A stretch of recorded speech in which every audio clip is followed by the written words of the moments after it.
For once, we have white actors who can act in Nollywood.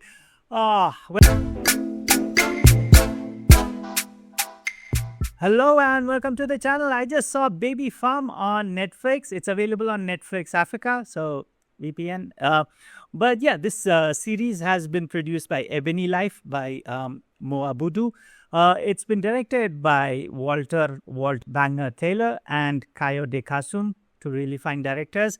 And it's been written by Darrel, Bristow, Bovey. Pregnant and homeless Adana finds help in the form of Ivan's Foundation, an NGO for pregnant women on the surface, but a human baby trafficking ring on the inside. Parallelly, successful film star Cherry's Uko is desperate to have a child and is now looking at options for adoption. Paparazzi vlogger Joy follows her, and another lady, Ify, is on the lookout for her sister who is in Ivan's Foundation. So these stories converge in this series. It's a very interesting premise, especially as someone who isn't from that part of the world and who isn't very familiar with this whole concept of baby farms or baby harvesting or baby trafficking. I must say that the subject was pretty eye-opening to me, at least.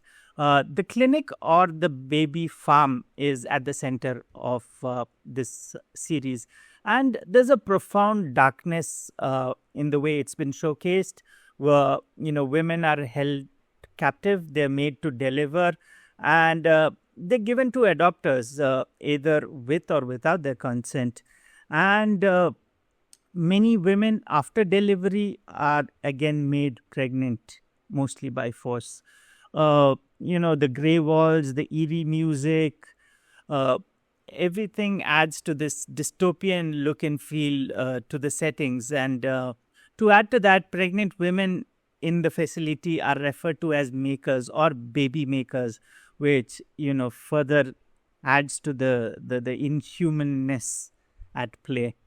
There's a very strong commentary on class difference in the series. On one hand, you have the poor, destitute women who are ready to take any help that comes their way, especially when they're pregnant. And on the other hand, there are these rich people who are ready to do anything to, they're ready to do whatever it takes to have a baby without sparing a thought of where they come from. I'm not sure if they are at blame because you don't know how aware they are of the racket that works behind it. There's also a mention of international celebrities in a passing. When Dr. Oliver talks about his ambitions, he does drop names of a few international celebrities. And there's also a very interesting commentary on the lack of law and order in Nigeria.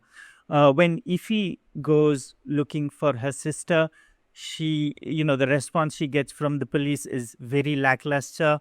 There is also this scene where Dr. Oliver, who runs Ivan's Foundation, is cornered. And at that point of time, he arrogantly claims that there is no law here and that money is the only law, implying that he can get away with anything.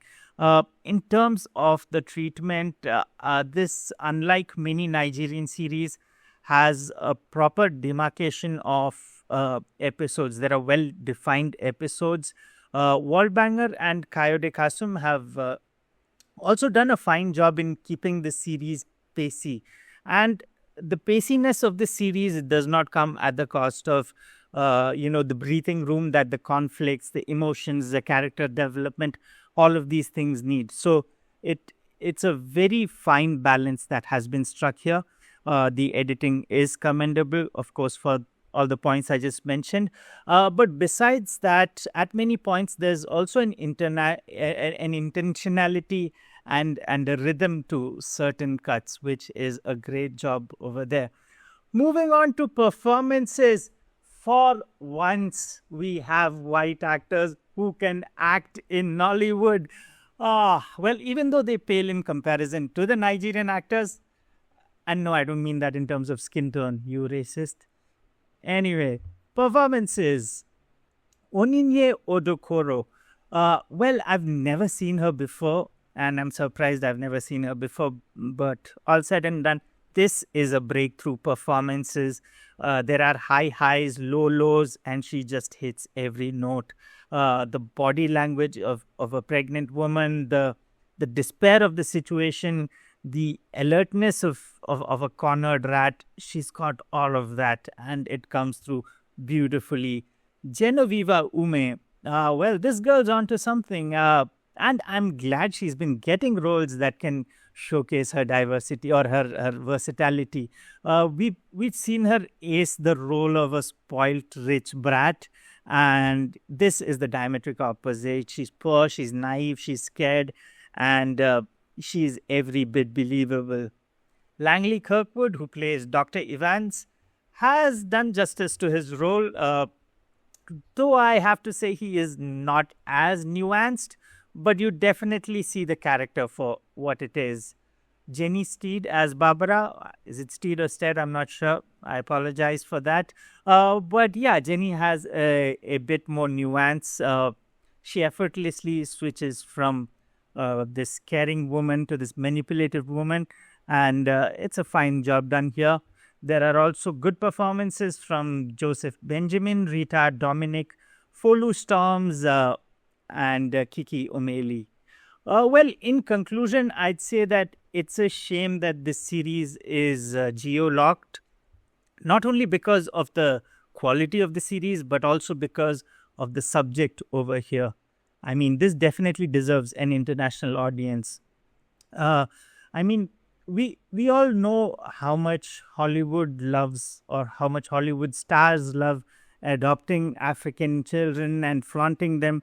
And I'm not talking down on it. I think it is a great cause. Giving a poor child a home, of course, is something that is noteworthy.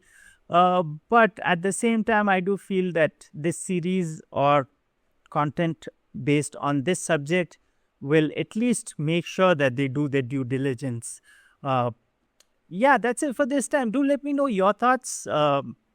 And yeah, do like, share, subscribe. I look forward to your thoughts in the comments. Thanks for watching. Till next time, this is me saying bye.